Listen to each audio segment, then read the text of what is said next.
Captain Jake Morrison stood on the bridge of the Meridian, watching the stars through the large window.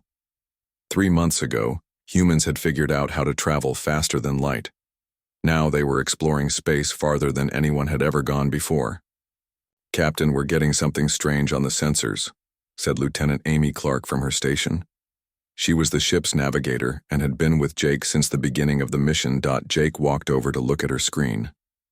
"What kind of strange?" "It's big, really big, and it's not moving like a planet or asteroid. It looks like it was built by someone." Jake felt his heart beat faster. They had been looking for signs of alien life for months. "Put it on the main screen." The view changed to show a massive structure floating in space. It was dark metal and crystal, shaped like a giant ring with spikes coming out of it. The thing was easily 10 times bigger than their ship. "My God," whispered Dr. Alex Thompson, the ship's science officer. "That's definitely not natural." Before Jake could give any orders, alarms started going off all over the bridge. The ship shook hard, throwing everyone against their seats. "What's happening?" Jake shouted over the noise. "Some kind of energy field just grabbed us," Amy reported, her fingers flying over her controls. "I can't break free. It's pulling us inside that structure." Jake tried to stay calm even though his stomach was twisting with fear. "Send a message back to Earth. Tell them what we found and what's happening to us." "I'm trying, but something is blocking our communications," said Lieutenant Danny Roberts from the communications station. The Meridian was pulled inside the alien structure through an opening that appeared in its side. Jake watched as they moved through corridors big enough to hold dozens of ships like theirs. Strange lights moved along the walls and he could see other ships, some that looked nothing like human technology. Finally, their ship stopped moving. In a huge chamber. The energy field holding them disappeared, but when Amy tried to fly away, nothing happened. "Engines are dead," she reported. "Life support is working, but we're stuck here." A new voice came through their speakers. It was speaking English, but it sounded wrong, like a computer trying to copy human speech. "Humans of the ship Meridian, you will send your diplomatic representative to docking base 7. Come alone and unarmed. You have 10 minutes. Jake looked around the bridge. Commander Lisa Hayes, their diplomatic officer, was already standing. Up, she was a calm woman who had worked with many different governments on Earth. "I'll go," she said simply. "Lisa, we don't know what's out there," Jake said. "It could be dangerous." She smiled at him. "That's what diplomats are for, Jake. Besides, they asked for me specifically. They must have been watching us and learning about us for a while." Jake didn't like it, but he knew she was right. "Take a communicator so we can stay in touch." Lisa nodded and headed for the airlock. Jake watched her go, hoping he wasn't sending her to her death. 20 minutes later, Lisa found herself in a room that was bigger than any building she had ever seen. The ceiling was so high she couldn't see it, and the walls seemed to go on forever. In the center of the room was a circle of 12 huge chairs, each one holding a different kind of alien. One alien looked like it was made of living crystal. Another was covered in what looked like metal scales. A third one seemed to be made of pure energy held in a glass container. Lisa had never imagined that life could take so many different forms. The crystal being spoke first. Its voice echoed through the huge room. "I am Zarthek, speaker for the Galactic Dominion Council. You are the first representative of the species that calls itself human." Lisa tried to keep her voice steady. "I am Commander Lisa Hayes of the Earthship Meridian. I speak for humanity. Then listen well, human. For 10,000 years, the Council has brought order to this galaxy. 40,000 star systems bow to our authority. Every species that achieves space travel must choose, join our civilization and pay tribute, or be removed from existence." Lisa felt cold fear run down her back, but she kept her face calm. "What kind of tribute?" Another alien, this one looking like a giant insect, spoke up. 30% of your population to serve as workers in our industrial systems. All military vessels to be surrendered to our fleets. Your planet's resources to be harvested under our supervision." "And in return?" Lisa asked. "You will be allowed to exist Zarthek said simply. You will be given technology and knowledge. Your species will survive and grow under our protection. Lisa thought about Earth, about her family, her friends, everyone she had ever known. And if we refuse? The crystal being's form seemed to grow brighter. No species has ever refused. It would be unwise. We have corrective fleets that ensure compliance. How long do we have to decide? 72 hours from this moment. Return to your ship. Communicate with your leaders. When the time expires, you will give us your answer. Lisa was escorted back to the Meridian by floating robots that didn't speak. When she got back to the bridge, Jake and the others were waiting anxiously. What did they want? Jake asked. Lisa sat down heavily in her chair and told them everything. When she finished, the bridge was completely quiet. 30% of Earth's population, Dr. Thompson said slowly. That's over 2 billion people. They're talking about slavery, Danny said angrily, making us slaves. They've done this to every other species in the galaxy, Lisa said. According to them, no one has ever said no. Jake stared out at the alien structure around them. We need to get this information back to Earth immediately. Our communications are still blocked, Danny reported, but I might be able to get a message through if I can boost the signal. Do it, Jake ordered. Earth needs to know what we're facing. As Danny worked on the communications, Lisa looked around at her crewmates. They were good people, brave, smart, dedicated to exploring the unknown. The thought of them being enslaved, of everyone on Earth being forced to serve these aliens, made her angry. You know what they're going to ask us to do? Amy said quietly. Jake nodded. They're going to ask us to surrender, to save Earth by giving them what they want. And what will you tell them? Lisa asked. Jake was quiet for a long moment. Then, he looked at each of them in turn. I'll tell them the truth. That we found something bigger and more powerful than we ever imagined. And that they're asking us to choose between freedom and survival. Those are hard choices, Dr. Thompson said. Yes, Jake agreed. But there are choices to make. The Meridian sat in the alien chamber, its crew preparing to send the most important message in human history back to Earth. Outside, the Galactic Dominion Council waited for an answer. They were certain they already knew. They had no idea what humans were capable of when their backs were against the wall. President Sam Carter sat at the head of the emergency meeting table in the White House Situation Room. Around him were the most important leaders from every nation on Earth. The message from the Meridian had reached them 6 hours ago, and nobody had slept since. Let me make sure I understand this correctly, said General Ryan Mitchell, head of the Global Defense Force. These aliens control 40,000 star systems. They have fleets with millions of ships, and they want us to hand over 2 billion people as slaves. Admiral Kate Sullivan, commander of the Space Defense Force, nodded grimly.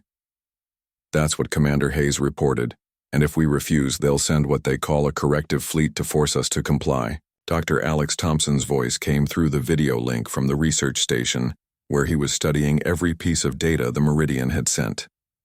I've been analyzing their technology based on the scans our people took.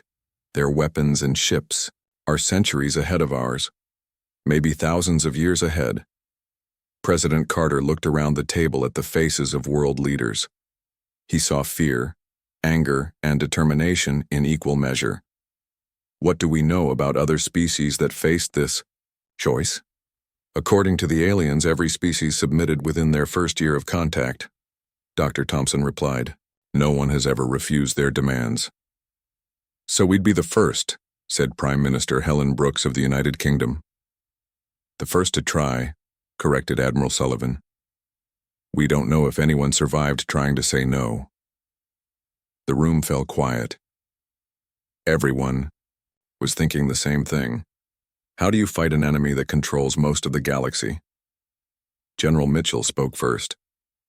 Our entire space fleet consists of 12 ships. Exploration vessels, not warships. We have no weapons that can work in space combat. We have no experience fighting anyone except ourselves. But we do have advantages, said Dr. Maria Lopez, the head of Earth's space technology program. She had been quiet until now, but her voice was strong. They've been in control for so long that they might not be ready for a real fight. They're used to species that give up without fighting. What kind of advantages? President Carter asked. We're mean, said General Mitchell simply. Humans have been fighting wars for thousands of years. We know how to be creative when we're desperate. We know how to make sacrifices that other species might not understand. Admiral Sullivan pulled up a display showing Earth's solar system. If we have 6 months before their fleet arrives, we can prepare. We can build defenses. We can turn our entire system into a fortress. With what weapons? Asked the German Chancellor. We have nothing that can hurt ships like theirs. Dr. Lopez smiled for the first time since the meeting began. We'll build them. We'll steal their technology and make it better. We'll use everything we know about warfare and apply it to space. You're talking about fighting the entire galaxy, said the Japanese Prime Minister. Even if we somehow win against their first fleet, they'll just send a bigger one. Then we'll beat that one too, said General Mitchell. Look, I'm not saying it will be easy. I'm not even saying we'll survive. But I'd rather die fighting than live as slaves. President Carter stood up and walked to the window. Outside, he could see people going about their normal lives, having no idea that their world was about to change forever. There's something else to consider, he said. If we fight and lose, we die free. If we submit, we might survive, but we'll never be human again. Our children will be born into slavery. Our culture, our dreams, everything that makes us who we are, it will all disappear. The French president leaned forward. But if we fight, billions will die. And if we don't fight, billions will be enslaved, President Carter replied. Their children and their children's children will never know freedom. Dr. Thompson's voice came through the speaker again. There's one more thing. Commander Hayes mentioned that the aliens seemed surprised by some of our questions. They might not understand humans as well as they think they do. What do you mean? Admiral Sullivan asked. They've been dealing with species that submitted quickly. They might not know how to handle a species that refuses to give up. They might not be prepared for the kind of fight we can give them. The debate continued for hours. Some leaders wanted to negotiate, to try to find a compromise. Others wanted to surrender and hope for the best. But slowly, a consensus began to form. Finally, President Carter called for a vote. All in favor of surrendering to the alien demands? 3 hands went up out of 30 people in the room. All in favor of fighting? 27 hands rose into the air. President Carter nodded. Then it's decided, we fight. The next day, Captain Morrison received a message telling him to request another meeting with the Galactic Council.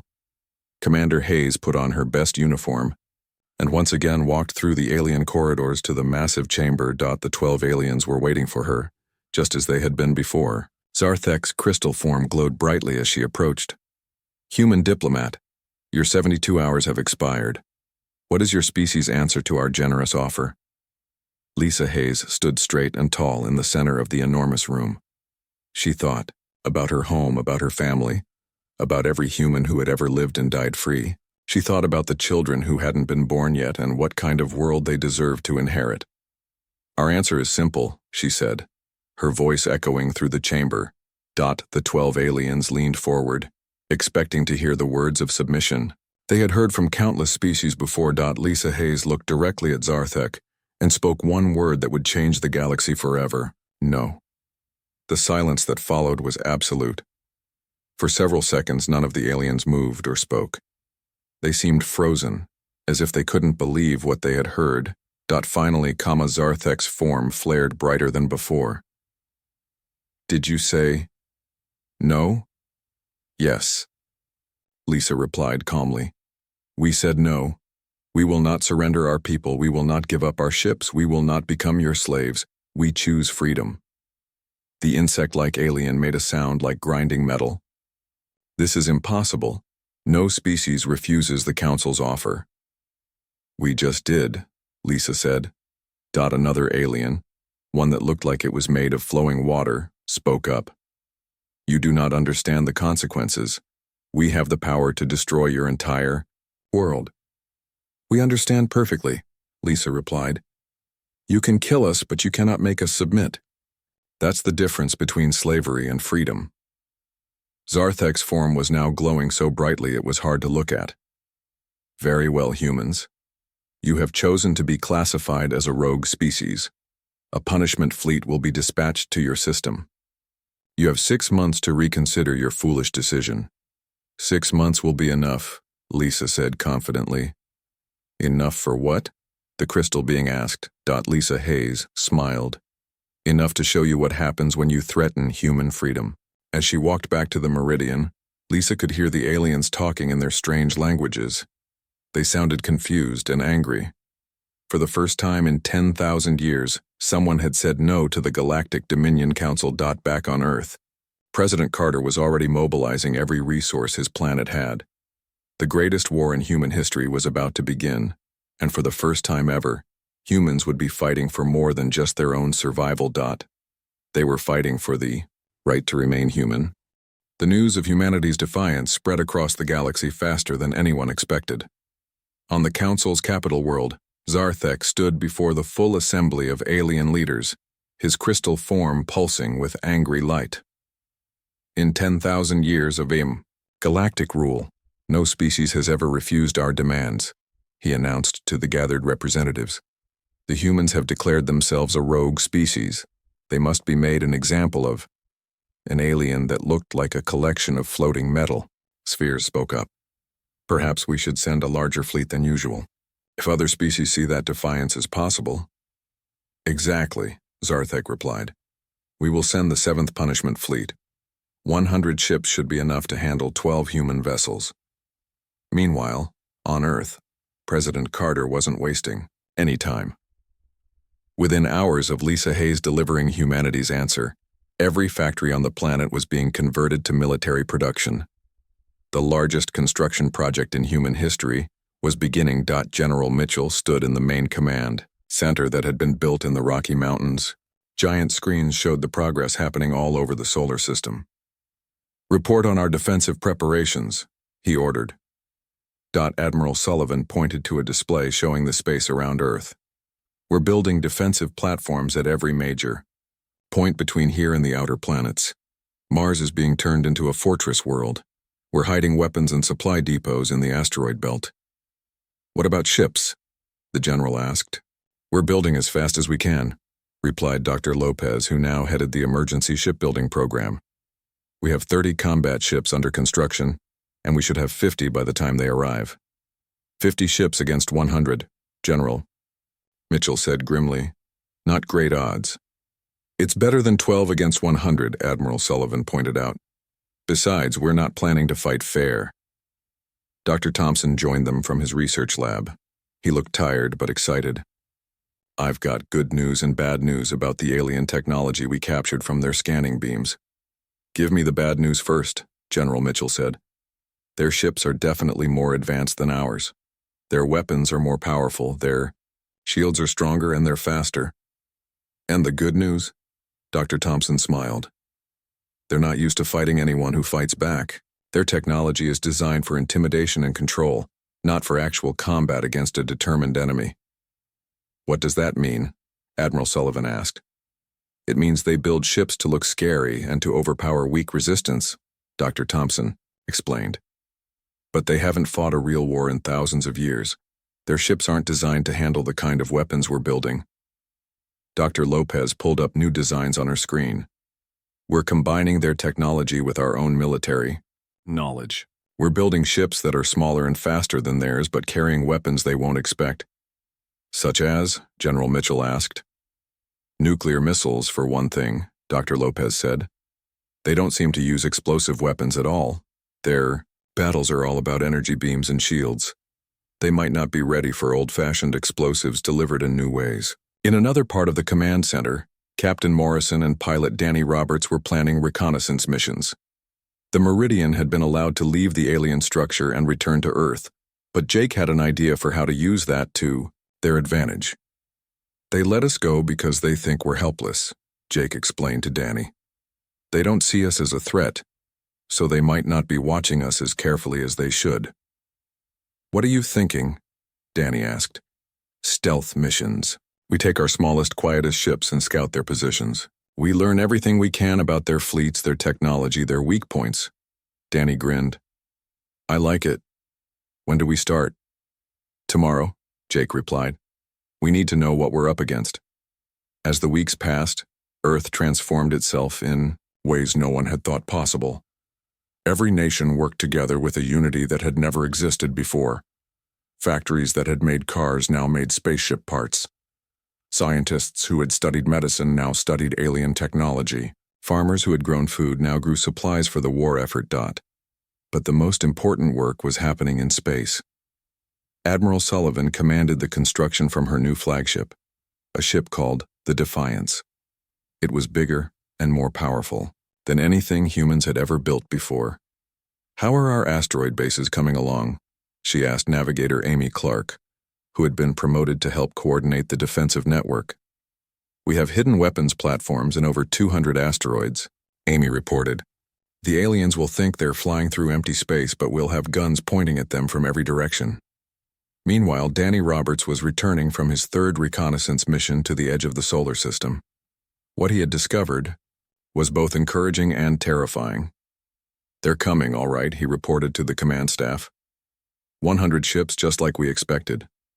But here's the interesting part. They're not hurrying. What do you mean? General Mitchell asked. They're taking their time. Moving slowly, stopping at other systems along the way.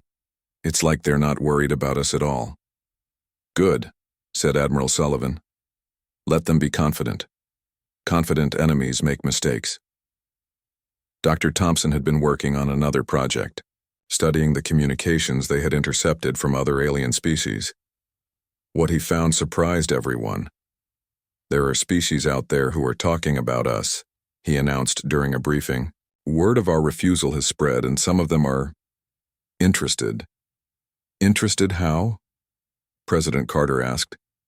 Some of them are quietly asking questions about how we did it, how we found the courage to say no. I think we might have inspired some of them. That could be good or bad, General Mitchell pointed out. If the Council thinks we're spreading rebellion, they might send more ships. Or, said Admiral Sullivan, it might mean we won't be fighting alone forever. As the months passed, humanity's preparations grew more sophisticated. They built ships that could hide in the shadows of planets. They created weapons that could destroy much larger vessels. They trained pilots who could fight in ways the aliens had never seen before. But most importantly, they prepared their minds. Every human in the solar system knew what was coming. They knew the odds were against them.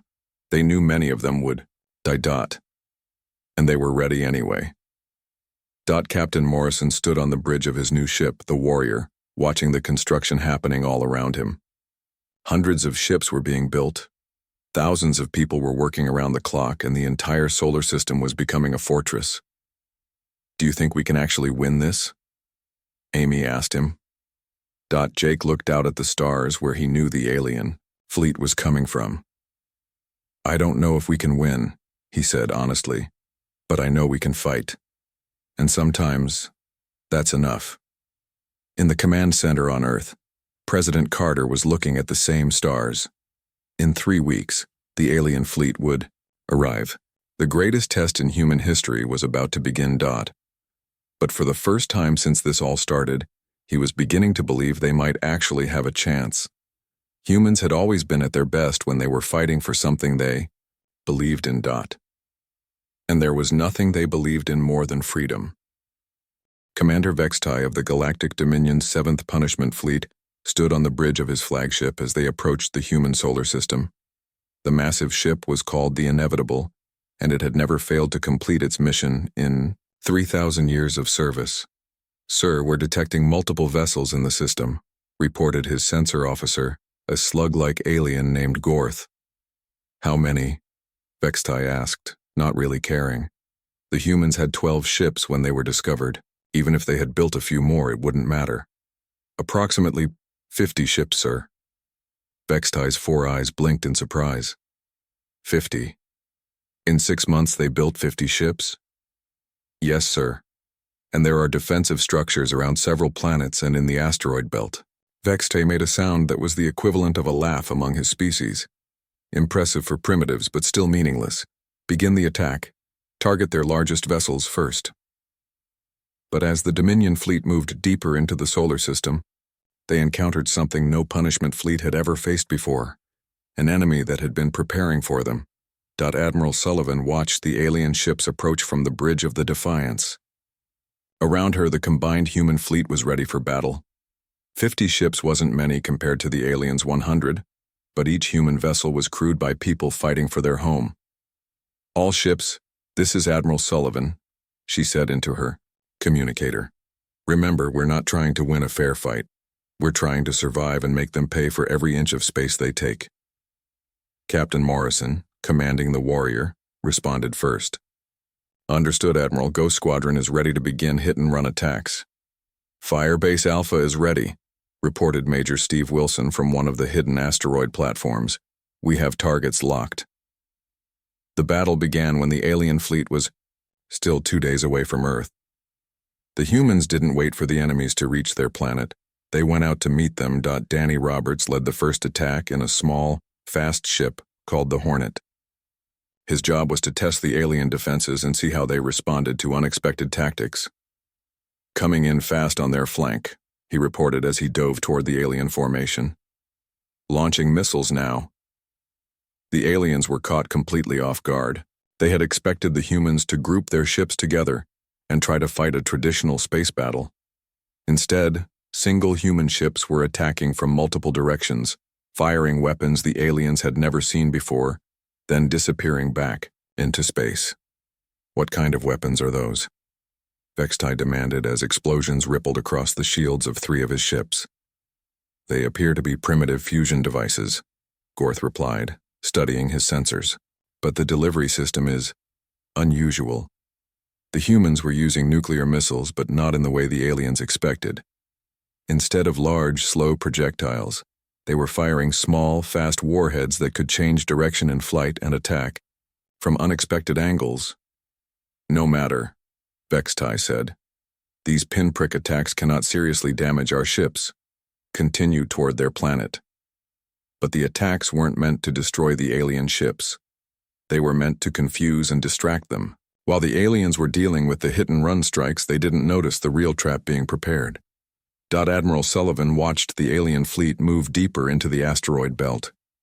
All fire bases, prepare for coordinated strike. Wait for my signal. Hidden throughout the asteroids were weapon platforms that looked exactly like rocks. The alien sensors couldn't tell the difference between a real asteroid and one that had been hollowed out and filled with human weapons. Now, Admiral Sullivan ordered. Suddenly, the empty space around the alien fleet erupted with weapons fire. Lasers, missiles, and particle beams came from every direction as 200 hidden platforms opened fire at once. The aliens had never experienced anything like it. Their formation broke apart as ships tried to dodge attacks coming from everywhere at once.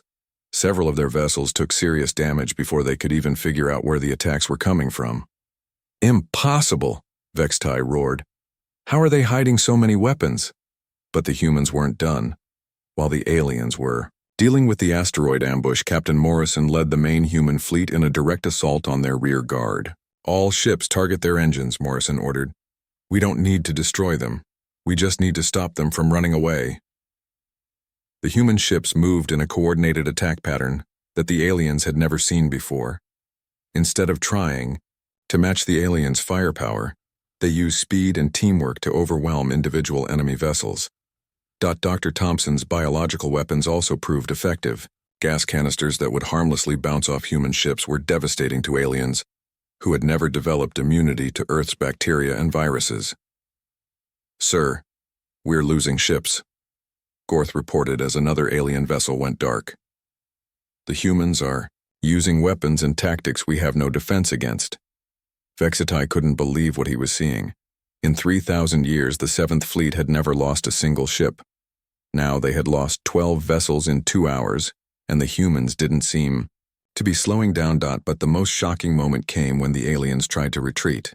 As they turned to leave the solar system, they found their path blocked by something that made no sense to them. A human civilian transport ship, converted into a flying bomb, was heading straight for the alien flagship. The pilot, a volunteer named Eddie Barnes, was broadcasting a message on all frequencies. "This is for everyone who believes in freedom," Eddie's voice echoed across space. "You can kill us, but you can't make us submit." Eddie's ship struck the inevitable before they could destroy it, and the explosion was visible from Earth. The alien flagship survived, but it was badly damaged and no longer able to command the fleet effectively. More human civilian volunteers followed Eddie's example. Transport ships, mining vessels, even pleasure craft converted into weapons and piloted by people who chose to sacrifice their lives rather than see their world enslaved. "They're insane," one of the alien officers said in horror. "They're destroying themselves just to hurt us." "No," said Vextai quietly, finally beginning to understand what they were facing.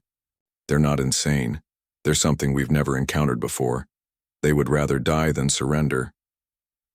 The battle raged for 6 more hours. The humans lost 30 of their 50 ships, but the alien fleet was reduced from 100 vessels to 63.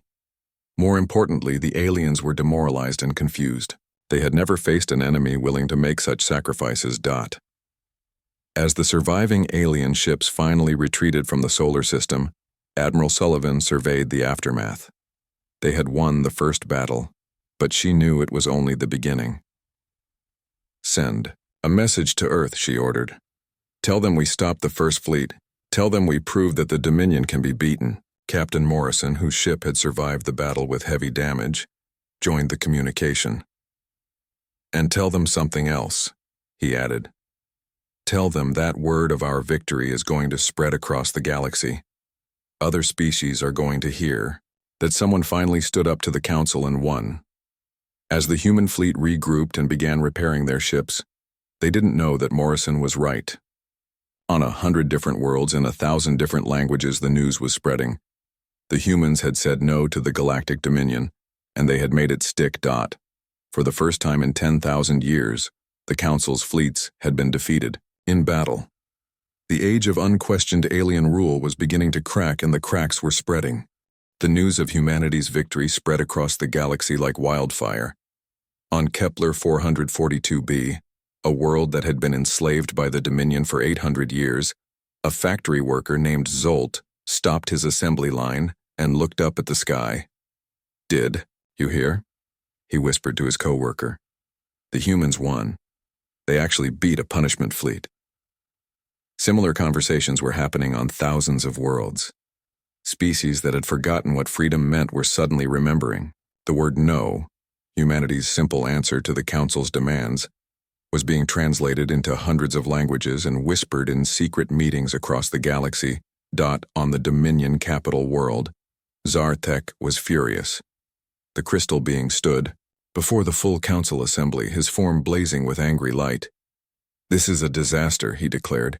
"If word spreads that we can be defeated, our entire empire will collapse. We must crush the humans completely and publicly." "What do you suggest?" asked the insect-like council member. "The 7th Fleet was defeated. The humans proved they can fight." "Then we will send everything," Zarthek replied. "Every ship, every weapon, every resource we have. We will turn their solar system into dust and broadcast the destruction across the galaxy. No one will ever dare to defy us again." But it was already too late. On Rigel 7th, a mining colony that had served the Dominion for 6 centuries, the workers had stopped reporting to their alien overseers.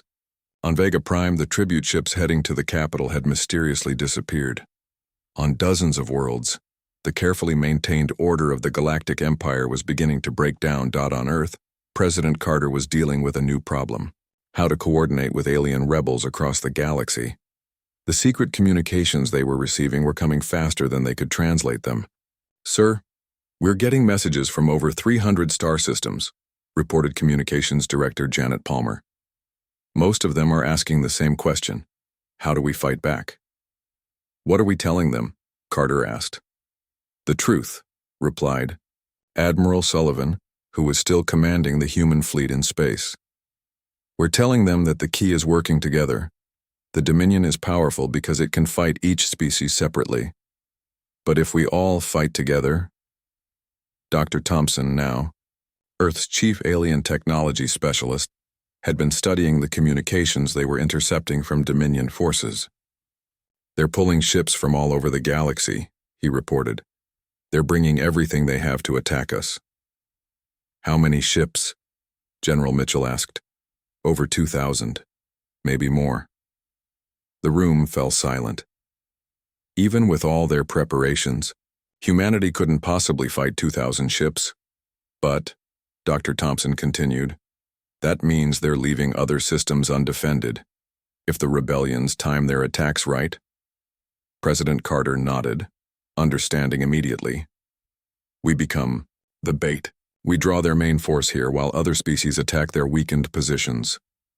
"It's a good plan," Admiral Sullivan said grimly, "but it means we'll be facing the entire Dominion fleet alone." "No," said a new voice. Captain Morrison had just returned from a reconnaissance mission to the outer system. "We won't be alone." He activated a communication channel, and suddenly the room was filled with voices speaking in dozens of different languages. But the universal translator made their message clear. "This is Captain Thane of the Rigel Resistance Fleet. We have 40 ships ready to join the fight. This is Commander Veltar of the Vegan Liberation Front. We have 60 ships en route to your system. This is Admiral Court of the Free Centauri Alliance. We have 80 ships and more coming." Morrison smiled as more and more voices joined the communication. "Word has spread, Mr. President. Species all over the galaxy are sending ships to help us. They're calling it the Liberation Fleet." Over the next month, ships began arriving in the solar system from across the galaxy.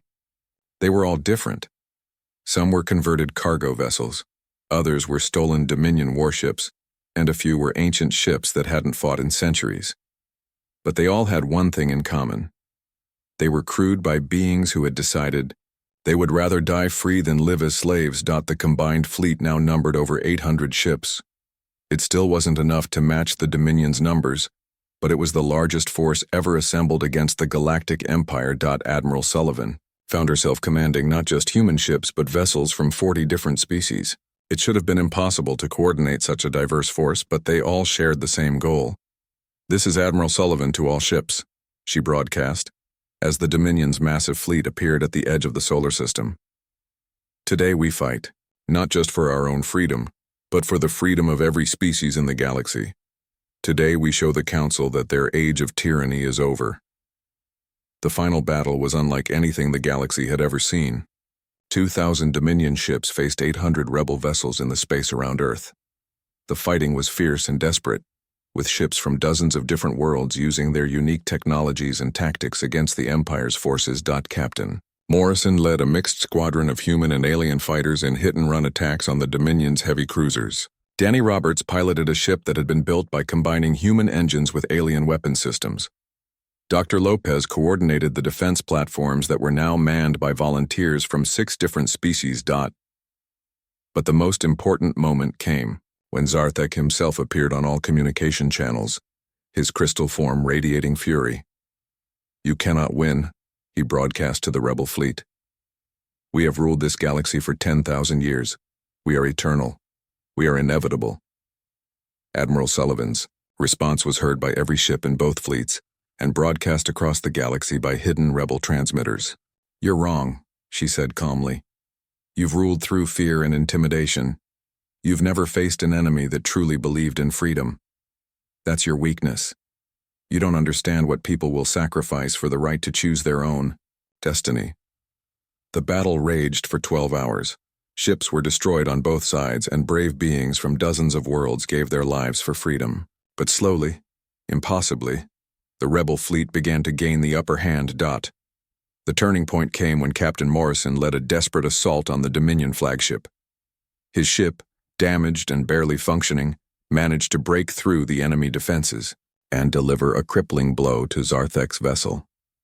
"This is Morrison to all ships," he broadcast as his ship drifted powerless near the enemy flagship. The Council's command ship is disabled. Their fleet is in chaos. Now is our chance.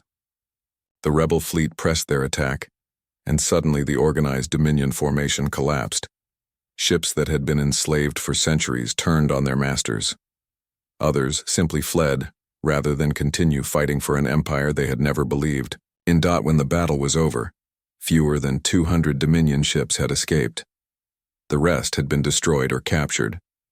The galactic empire that had ruled for 10 millennia was broken. Tsar, quote, Thek, his crystal form dim and cracked, was brought aboard, the Defiance as a prisoner. Admiral Sullivan stood before him in the ship's holding area. How? The alien asked weakly. How did you defeat us? We had superior numbers, superior technology.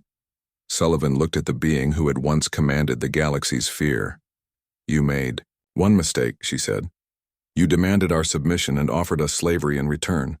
We chose to answer with the one word that defines us as free beings. We said no, and we meant it. But the cost, Zarthek said. So many of your people died. Was your freedom worth their lives? Sullivan was quiet for a moment, thinking of all the brave souls who had sacrificed themselves for this victory. That's the difference between you and us, she finally said. You think freedom is something you can trade for safety. We know it's something worth dying for. The aftermath of the Liberation War, as historians would later call it, reshaped the entire galaxy. The Dominion Council was disbanded, and the species that had been enslaved for millennia began governing themselves again.